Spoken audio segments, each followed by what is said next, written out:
Welcome to Quickies. My videos are for entertainment purpose only. Film का आगाज़ एक नदी के किनारे से होता है जहां फिनिक्स एक छोटी बच्ची अपने वालिदैन के साथ मछलियां पकड़ने जाती है। देखते ही देखते एक बड़ी खौफनाक डीमन फिश इसके माँ बाप को निगल जाती है। ये डीमन फिश अब फिनिक्स की तरफ बढ़ने लगती है तो अचानक यहीं से जैंग जिया की एंट्री होती है। वो अपने बेल्ट से उसे मारता है जिससे मछली फ़ौरन वहाँ से भाग जाती है, मगर रिवर गॉड आ जाता है जो एक इवल है। जैंग जिया के बेल्ट से रिवर गॉड नहीं मरता, मगर नदी के पानी से गांव के बहुत सारे लोग मर जाते हैं। इस बात का अंदाज़ा जैंग जिया को नहीं होता। जैंग जिया रिवर गॉड को नदी के पास एक जजीरे में धकेल देता है। कुछ ही देर बाद बिजली कड़कने लगती है और जैंग जिया को खौफनाक आवाज़ आती है कि तुमने अपने फ़ायदे के लिए मासूम लोगों को कत्ल किया है, जिसकी तुम्हें सज़ा ज़रूर मिलेगी। 15 साल तक तुम पर थंडरिंग होगी और तुम हमेशा के लिए मोर्टल हो जाओगी।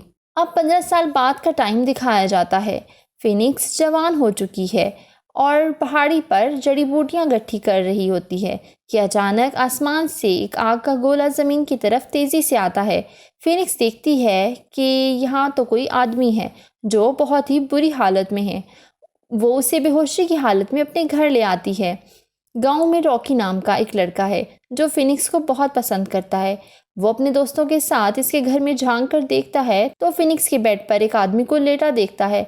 वो गुस्सा हो जाता है और मौका मिलते ही उसे उठाकर जंगल में ले आता है और उससे वहां से जाने का कहते हैं। जैंग जिया जब नहीं मानता तो वो तीनों मिलकर उसकी खूब पिटाई करते हैं। जैंग जिया को महसूस होता है कि सज़ा के साथ साथ उसकी तमाम ताकतें भी ख़त्म हो गई हैं।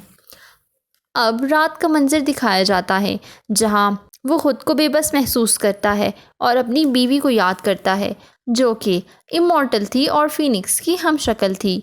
जैंग को ढूंढते ढूंढते फिनिक्स भी वहां पहुंच जाती है और उसकी हालत देखते हुए उसे घर ले जाती है।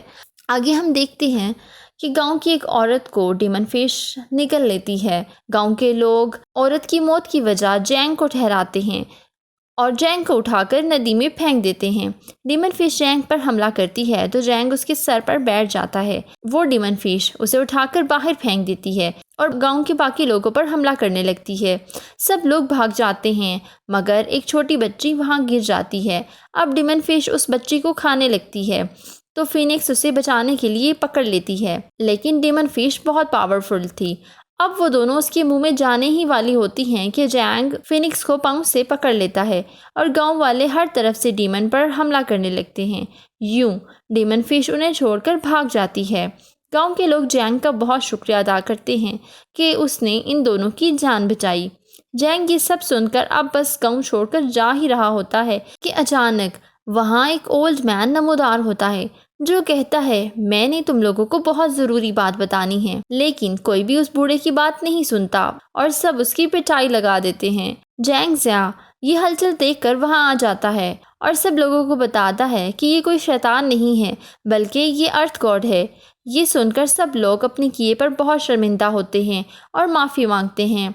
अर्थ गॉड गाँव वालों से कहता है कि मैं आप लोगों को एक ज़रूरी बात बताने आया हूँ कि आपका गाँव खतरे में है क्योंकि रिवर गॉड जो कि एक इवल है और 15 सालों से कैद में था अब आज़ाद होने वाला है। ये बात सुनकर गांव के सब लोग बहुत परेशान हो जाते हैं और कहते हैं आप ही इसका कोई हल बताएं। ये बात सुनकर अर्थ गॉड कहते हैं, मेरे पास एक हल है। जो कोई भी गॉड के इस बेल्ट को लेकर आएगा वही रिवर गॉड को हरा सकता है। ये सुनकर रॉकी सामने आता है और कहता है कि मैं गॉड की बेल्ट लेकर आऊँगा, मगर गॉड अर्थ उसको मना कर देते हैं क्योंकि ये काम एक वॉरियर ही कर सकता था। ये बात सुनकर जैंग वहां से जाने लगता है तो गॉड अर्थ भी उसके पीछे पीछे जाते हैं और जैंग गॉड अर्थ को कहता है कि इसका कोई फ़ायदा नहीं है क्योंकि वो बेल्ट मुझसे ले लिया गया है। तो साथियों यहाँ हम पे रिवील होता है कि अर्थ गॉड जिस बेल्ट की बात कर रहे हैं वो जैंग जिया का बेल्ट है और जैंग जिया गॉड था। इसी वजह से जैंग जिया भी पहले इमॉर्टल था और उसके पास बहुत सारी पावर्स थी जो कि अब उससे ले ली गई हैं। ये बात सुनकर गॉड अर्थ कहता है कि कोई गॉड से उसकी ताकतें छीन नहीं सकता बल्कि वो बेल्ट तुमसे लेकर गॉड के मकबरे में रखी गई है जहाँ पुराने गॉड्स रहा करते थे। इन दोनों के दरमियान होने वाली बातें फिनिक्स सुन लेती है। तो फिनिक्स को पता चल जाता है कि ये कोई आम इंसान नहीं बल्कि गॉड जैंग जिया है। जैंग जिया अर्थ गॉड को मना कर देता है कि मैं वो बेल्ट नहीं ला सकता क्योंकि मैं अब एक आम इंसान हूँ, मैं अब मोर्टल हूँ। ये बात कहकर वो जाने लगता है। अब रात का मंजर दिखाया जाता है। जैंग अकेले बैठकर सोच रहा होता है। इतने में फिनिक्स आकर कहती है, मैंने तुम्हारी और गॉड अर्थ की बातें सुन ली थी और मैं तुम्हारी हकीकत जान गई हूँ। तुम गॉड जैंग जिया हो। जैंग जिया कहता है कि प्लीज़ ये बात तुम अब किसी को मत बताना क्योंकि मैंने अपनी सारी पावर्स खो दी हैं। फिनिक्स और जैंग जिया की ये सब बातें रॉकी और उसके दोस्त सुन लेते हैं और वो सब गांव वालों को जाकर ये सब बता देते हैं। अर्थ गॉड भागते हुए आते हैं और कहते हैं, हमारे पास वक्त बहुत कम है क्योंकि रिवर गॉड किसी भी वक्त खुद को छुड़ा कर आ सकता है। क्योंकि अब किसी न किसी को तो गॉड का बेल्ट लाना ही था। तो जैंग जिया बेल्ट लाने के लिए राज़ी हो जाता है और अर्थ गॉड अपनी छड़ी की मदद से एक पोर्टल ओपन करते हैं। यूं जैंग जिया उसमें चला जाता है, लेकिन फिनिक्स नहीं चाहती थी कि जैंग सब हर्डल्स को अकेले पार करे, इसलिए वो उसके पीछे पीछे पोर्टल में चली जाती है। उसे देखकर रॉकी भी पोर्टल में दाखिल हो जाता है। पोर्टल में जाते ही उन्हें एक बहुत ह्यूज डीमन दिखाई देता है। रॉकी डरते हुए कहता है कि ये कौन है। जैंग कहता है, ये डीमन किंग है। डीमन आवाज़ सुनकर उन पर हमला करता है तो जैंग उन तीनों पर स्पेल्स की मदद से दायरा बना देता है ताकि डीमन किंग उन्हें ना देख सके। मगर मसला ये था कि ये स्पेल ज़्यादा देर तक काम नहीं करते, इसलिए वो सबको इशारा करता है और दूसरी तरफ जाने का कहता है क्योंकि डीमन वहाँ नहीं आ सकता था। जैसे ही जैंग उन्हें 1 2 3 कहता है, वो दूसरी तरफ चले जाते हैं और डीमन हमला करता है। डीमन का हथियार जैंग को कमर पर लगता है और जैंग जिया काफ़ी ज़ख्मी हो जाता है। तो वहाँ अचानक जैंग की बीवी आ जाती है जो बिल्कुल फिनिक्स की हम शक्ल थी।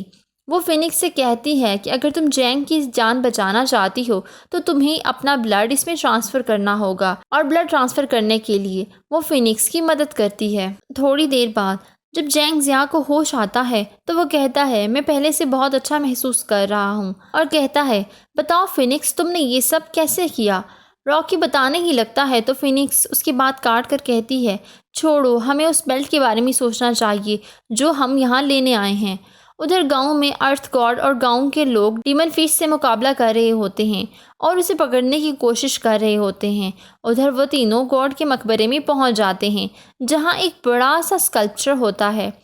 जैंग उन्हें बताता है कि ये प्रोटेक्टर है जो आने वाले लोगों को गॉड की तरफ से दिए जाने वाले सवालों के बारे में बताता है। अचानक एक बर्निंग स्केल दिखाया जाता है। अगले सीन में जैंग खुद को बांधा हुआ महसूस करता है जहां उस पर बिजली गिर रही होती है। वहां उसे वही खौफनाक आवाज़ सुनाई देती है कि जैंग बताओ, क्या तुम्हें अपनी गलती का एहसास हुआ।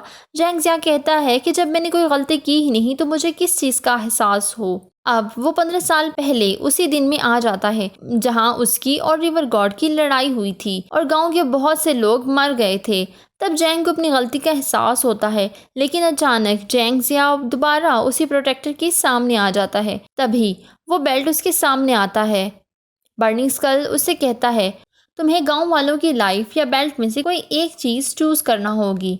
जैंग वो बेल्ट लेने से इनकार कर देता है। उधर गांव में रिवर गॉड अर्थ गॉड पर अटैक कर देता है।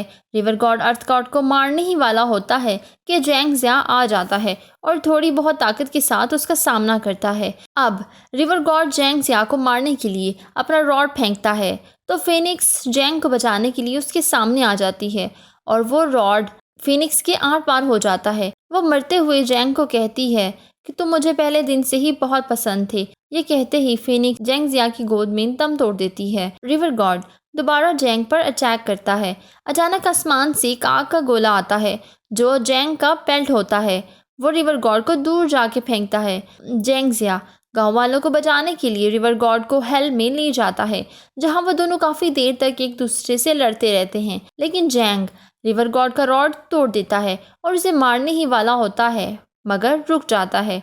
रिवर गॉड उसे कहता है कि प्लीज़ मुझे मार दो। जैंग कहता है, मैं तुम्हें नहीं मार सकता क्योंकि तुम इमॉर्टल हो, लेकिन तुम जिंदा रहकर अच्छे इंसान भी तो बन सकते हो। वहाँ अचानक वही आवाज़ दोबारा आने लगती है।